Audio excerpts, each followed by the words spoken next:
Masu kallo barkanmu da sake saduwa a cikin shirinmu na labaran Kwankwasiya. Tare da ni Amir Abdullahi Kima da abokiyar aiki na wato Fatima Umar Mustapha. Da farko dai ga kanin labaran.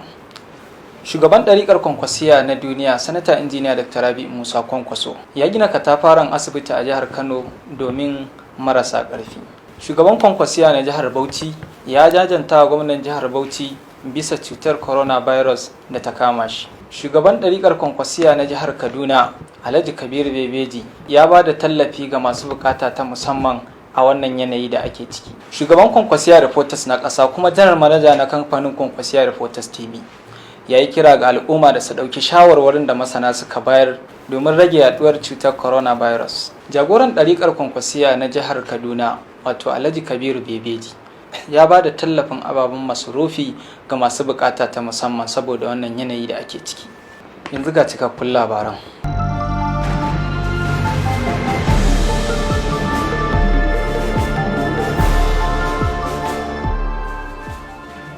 Shugaban ɗarikar Kwankwasiya na duniya, Injiniya Dr. Rabi'u Musa Kwankwaso, ya gina katafaren asibiti domin mutane masu ƙaramin ƙarfi.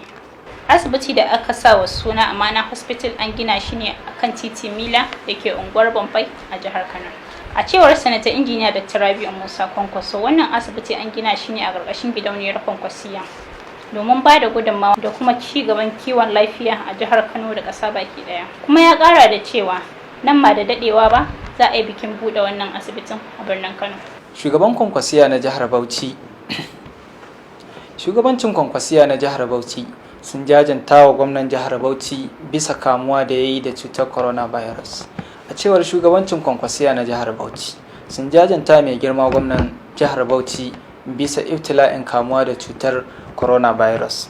A cewar shugabancin sun bayyana cewa za su ci gaba da addu'a tukuru iyayensu domin ganin ya samu sauki da kuma addu'ar Allah ya kare da dukkan wanda bai samu wannan cuta ba.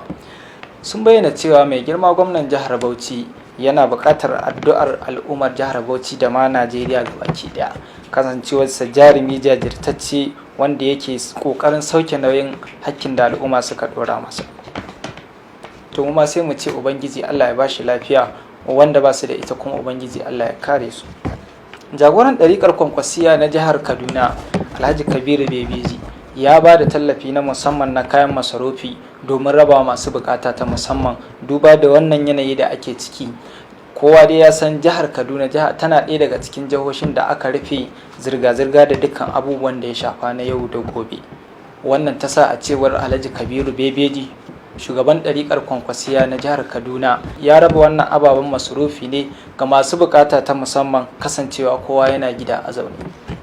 A satin da ya gabata ne ɗan takarar mataimakin gwamnan jihar Kano ƙarƙashin tutar PDP, Comrade Aminu Abdulsalam Gwarzo, ya kai ziyarar ɗaurin aure jihar Gombe.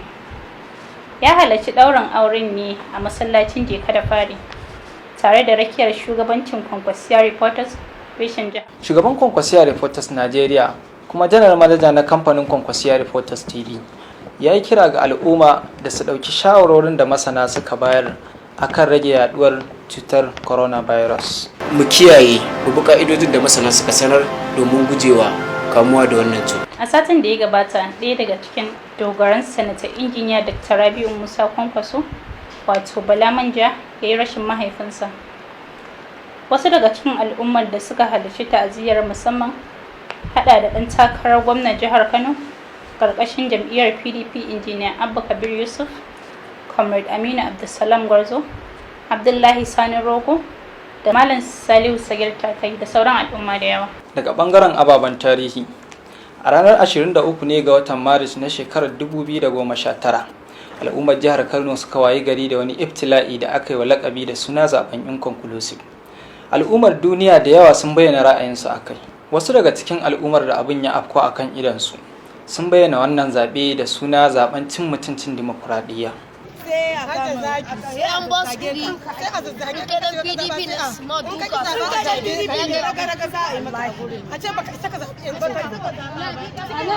yancin babu wani kuɗi ake taraba yawwa farko da gorori ma da za a fara ci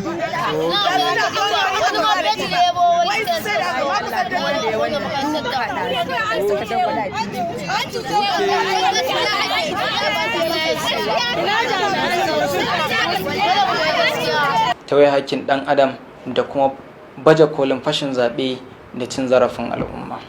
Ƙungiyoyin sa ido irin su ƙungiyar kula da kare hakkin ɗan adam kuma ƙungiyar tarayyar turai da sauran gidajen jaridu da al'umma sun bayyana wannan zaɓe a matsayin zaɓen da ke cike da rudani, amfani da 'yan daba da masu ɗamara domin murɗiyar zaɓe. Duk da tarin hujjoji da kuma shaidu na afkuwar hakan, hukumar zaɓe da kotun zaɓe sun tabbatar da nasarar jam'iyyar APC a jihar Kano.